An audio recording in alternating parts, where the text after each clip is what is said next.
श्री राधा रानी का संक्षेप रूप से हम उनका बाह्य स्वरूप से राधा रानी का गुणगान, राधा रानी का चिंतन करेंगे। राधा रानी अनंत अनंत अनंत काल से श्री कृष्ण के साथ हैं। ऐसा नहीं है कि केवल द्वापर में ही श्री राधा रानी का प्राकट्य हुआ।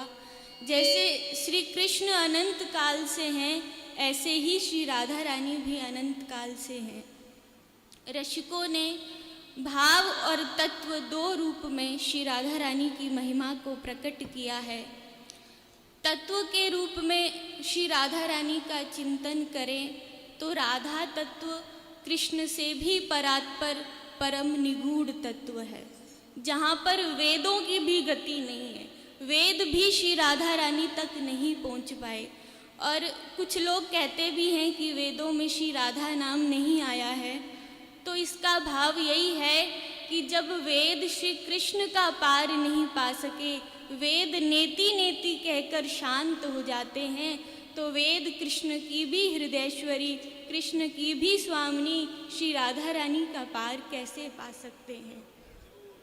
ब्रह्मा जी जिन्होंने राधा रानी के चरणों के एक नख का दर्शन करने के लिए पुष्कर में 60,000 वर्ष तक तपस्या की, इसका तात्पर्य कि राधा तत्व ब्रह्मा जी, शंकर जी, नारद जी, सनकादिक ऋषियों के लिए भी अगम्य है, दुर्गम है। और यहाँ तक स्वयं श्री कृष्ण भी राधा तत्व का पार नहीं पा सके। राधे नाम परम धन आधार, कोटि रूप धरे नंद नंदन, तऊ न पायो पार। ठाकुर जी ने करोड़ों रूप धारण किए हैं, लेकिन फिर भी राधा रानी की महिमा का पार नहीं पा सके, राधा रानी की महिमा का वर्णन नहीं कर सके। क्योंकि कहते हैं कि राधा गुण स्मृति मात्र से ठाकुर जी इतने व्याकुल हो जाते हैं, इतने मुग्ध हो जाते हैं कि उनके द्वारा शब्दोच्चारण संभव ही नहीं हो पाता। इसलिए रसिकों ने सार निकाल कर कह दिया कि सब तत्वन के तत्व जग जीवन श्री कृष्ण चंद्र, और कृष्ण को हु तत्व वृषभानु की किशोरी है। और अगर भाव की दृष्टि से श्री राधा रानी का चिंतन करें तो श्री कृष्ण क्या है? श्री कृष्ण रस रूप है, रस सार है, रसिक शेखर हैं, और रस की सत्ता आस्वादन के लिए होती है। इसलिए श्री कृष्ण के रस को पीने की जो प्यास है, जो उत्कंठा है, वही श्री राधा भाव है। और जहाँ पर राधा भाव, जहाँ पर पांचों भाव शांत, दास्य, सख्य, वात्सल्य और माधुर्य अपनी परिपक्व स्थिति में हो, वो श्री राधा भाव होता है। एक बार निकुंज में श्री ठाकुर जी के मन में इच्छा हुई कि क्यों ना मैं प्रियाजू का स्वरूप धारण करके सखियों के सम्मुख जाऊं। तो ठाकुर जी ने राधा रानी के वस्त्र धारण किए, राधा रानी के आभूषण धारण किए, पूरा स्वरूप प्रियाजू का धारण करके एक सखी के सम्मुख गए और सखी से बोला कि सखी, मैं तेरी स्वामिनी हूँ, आज से तू मेरी आज्ञा का पालन करना। तो सखी ने श्याम सुंदर की ओर देखा और मुस्कुराई और वहाँ से आगे चली गई। ठाकुर जी ने सोचा शायद सखी व्यस्त होगी, इसलिए वहाँ से चली गई। दूसरी सखी के पास गए और उससे भी कहा, सखी मैं तेरी स्वामिनी हूँ, तू मेरी आज्ञा का पालन कर। तो उस सखी ने भी श्याम सुंदर की बात पर कोई गौर नहीं किया और वहाँ से चली गई। तो ठाकुर जी ने सोचा कि क्या बात है, कहीं स्वरूप में तो कोई गड़बड़ नहीं। दर्पण लिया, स्वरूप देखा तो पूरा प्रियाजू का है, लेकिन बात क्या है? तो ठाकुर जी तुरंत उन सखियों के सम्मुख गए और सखियों से इसका कारण पूछा। तो सखियों ने कहा, श्याम सुंदर, तुमने प्रियाजू के स्वरूप धारण कर लिए, आभूषण धारण कर लिए, वस्त्र धारण कर लिए, लेकिन हमारी स्वामिनी जी जैसा हृदय कहाँ से लाओगे? उनके हृदय में जो प्यास है, जो उत्कंठा है, वो कहाँ से लाओगे? तो ठाकुर जी सोचने लगे, बड़ी व्याकुलता हुई कि राधा रानी के हृदय में ऐसा क्या है, वो प्यास कैसी है, वो उत्कंठा कैसी है, जिसको मैं भी नहीं जानता, जिसको मैं भी धारण नहीं कर सकता। तो ठाकुर जी राधा रानी के उस हृदय के भाव को जानने के लिए, उस वेदना को जानने के लिए ठाकुर जी कलयुग में श्री चैतन्य महाप्रभु के रूप में अवतार लिया है। और चूंकि हृदय श्री राधा रानी का था, तो जब चैतन्य महाप्रभु कृष्ण कृष्ण कृष्ण कहते कहते किसी खंबे से, किसी पाषाण से लिपटकर विलाप करते थे, तो उनके रुदन से, उनके आंसुओं से वो पाषाण भी पिघलने लगता था। ये राधा भाव तरंग की एक छोटी सी झलक है, लेकिन यथार्थ में श्री राधा कृष्ण अलग अलग नहीं है। राधा कृष्ण एक ही तत्व है। लीला रस के आस्वादन के लिए एक ही ज्योति दो अलग अलग रूप श्री राधा और कृष्ण के रूप में प्रकट है। और रसिकों ने इनके एकत्व के प्रमाण भी बताए हैं कि जब कुरुक्षेत्र में श्री राधा रानी और ठाकुर जी का मिलन हुआ, तो वहाँ पर रुक्मणी जी ने राधा रानी को गरम दूध पिला दिया था। वो गरम दूध पिया था श्री राधा रानी ने, लेकिन उस गरम दूध के कारण ठाकुर जी के चरणों में फफोले पड़ गए थे। और जब ठाकुर जी अपनी अन्य लीलाओं को पूर्ण करने के लिए मथुरा द्वारिका गए थे, तो इधर तो और किशोरी जो ब्रज में ही रही थी, तो इधर श्री राधा रानी के हृदय में मोदन भाव उदय होता था, और उधर ठाकुर जी द्वारिका में मूर्छित हो जाया करते थे, क्योंकि तत्वता दोनों एक ही हैं। ठाकुर जी अगर शरीर हैं, तो श्री राधा रानी ठाकुर जी की आत्मा है। और स्कंद पुराण में वर्णन भी आता है कि राधा रानी ठाकुर जी की आत्मा है, और अपनी ही आत्मा में नित्य रमण करते रहते हैं ठाकुर जी, इसीलिए उनको राधा रमण कहा जाता है। और ब्रह्मवैवर्त पुराण, पद्म पुराण, स्कंद पुराण, राधा तापनी उपनिषद, इन सब में प्रियाजू का अलग अलग रूप से वर्णन किया गया है। लेकिन अगर हम सबसे सरल भाषा में कहें, तो ठाकुर जी के आनंद का नाम ही श्री राधा है। ठाकुर जी आनंद स्वरूप हैं, लेकिन अपने आनंद का ठाकुर जी स्वयं रसास्वादन नहीं कर सकते, इसलिए अपने ही आनंद का आस्वादन करने के लिए रस रूप श्री कृष्ण ही राधा बनते हैं। और संपूर्ण त्रिभुवन को श्री कृष्ण से आनंद प्राप्त होता है, लेकिन कृष्ण को भी आनंदित करती हैं हमारी श्री राधा रानी। और जैसे श्री कृष्ण पूर्ण शक्तिमान है, ऐसे ही श्री राधा रानी पूर्ण शक्ति है, और शक्ति के बिना शक्तिमान की सत्ता का कोई अस्तित्व नहीं होता।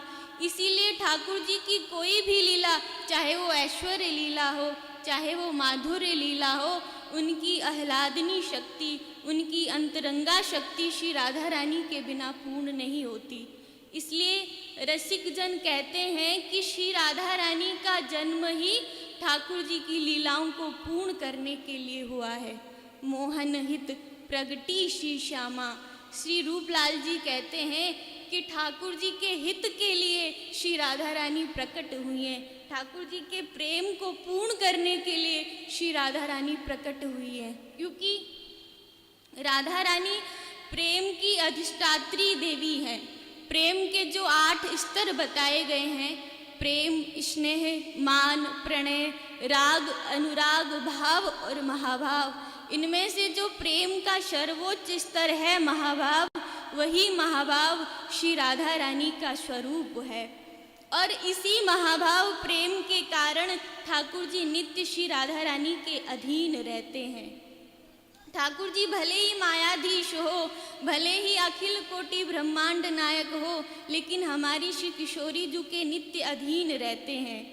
एक बार श्री वल्लभाचार्य जी से किसी शिष्य ने पूछा कि हमने सुना है भागवत जी में कि श्री कृष्ण ही परम ब्रह्म है, कृष्ण से परे कोई है ही नहीं। तो आचार्य श्री बोले कि भैया शास्त्र का वचन तो ऐसा ही है।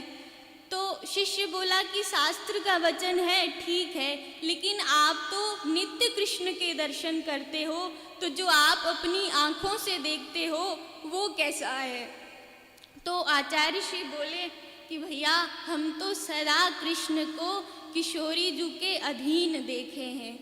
हमारे माही श्यामा जू को राज, जाके अधीन सदा ही सांवरो, या ब्रज को सरताज।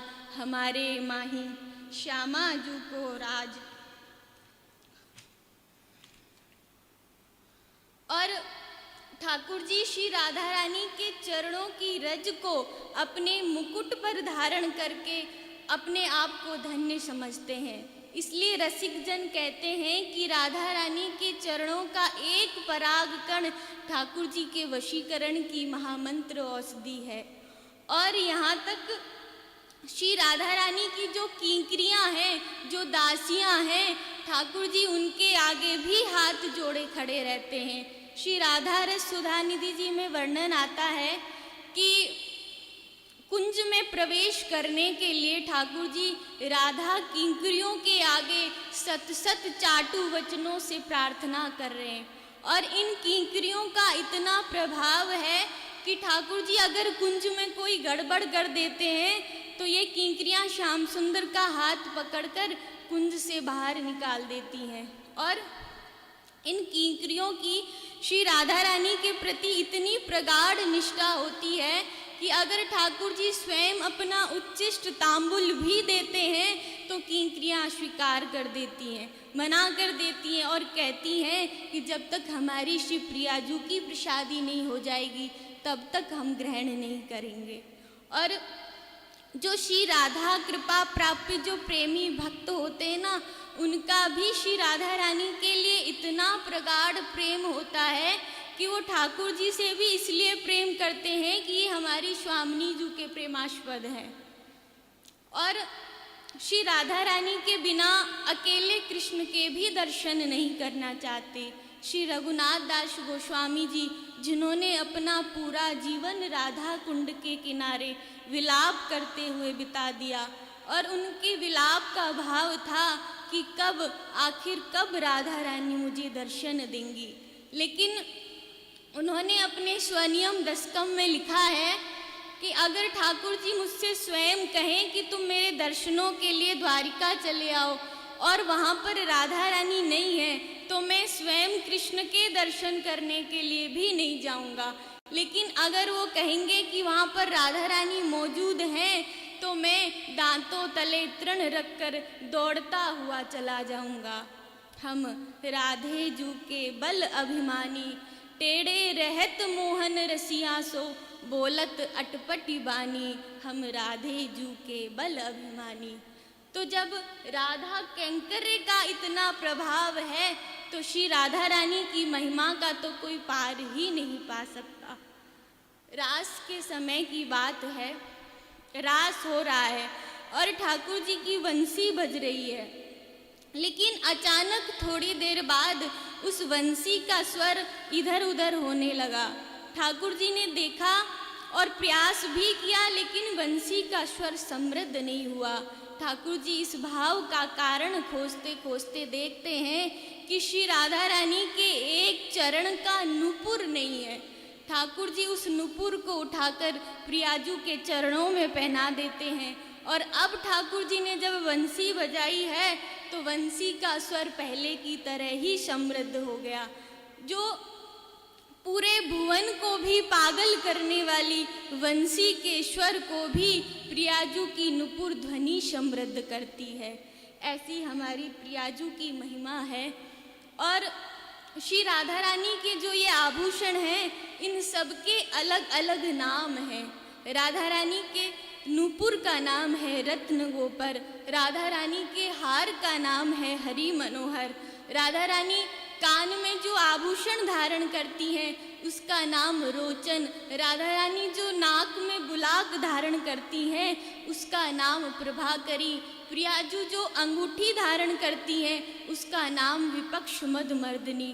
और राधा रानी के छोटे से छोटे आभूषण के भी ठाकुर जी गुलाम रहते हैं।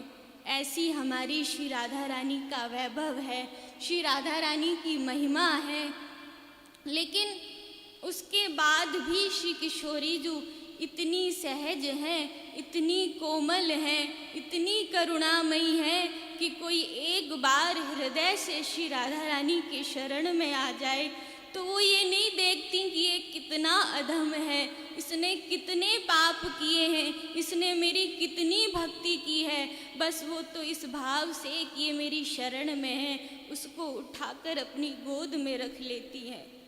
ठाकुर जी भले ही एक बार को पात्र अपात्र का विचार कर लें, लेकिन प्रियाजू तो बस अपात्र को भी पात्रता प्रदान कर उस पर अपनी करुणा बरसाती हैं, उस पर अपनी कृपा बरसाती हैं।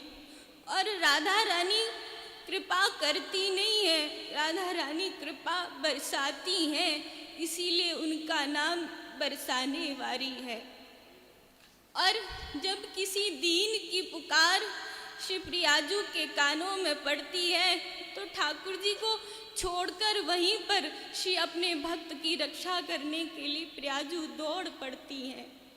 तज घन श्याम हूँ झटपट धावती, सुनकर दीन पुकार, किशोरी मोरी करुणा की भंडार। एक बार ठाकुर जी ने श्री राधा रानी से पूछा कि प्रियाजू मैं तुम्हें ऐसा क्या दूं, वस्त्र दूं, आभूषण दूं, ऐसा क्या दूं जिससे तुम मुझ पर अति प्रसन्न रहोगी। तो श्री प्रियाजू बोलती हैं कि श्याम सुंदर, मुझे ना वस्त्र चाहिए, मुझे ना आभूषण चाहिए, मैं उस दिन तुमसे सबसे ज़्यादा प्रसन्न रहूँगी जिस दिन तुम इस दुनिया के सबसे ज़्यादा अधम व्यक्ति को, अधम इंसान को उठाकर अपने गले से लगा लोगे। कौन करता यहाँ प्यार हम गरीबों से, मिली है ये सरकार बड़े नसीबों से, जहाँ शहंशाह भी आकर सर को झुकाते हैं, लेकिन पहले बात करती है ये हम गरीबों से।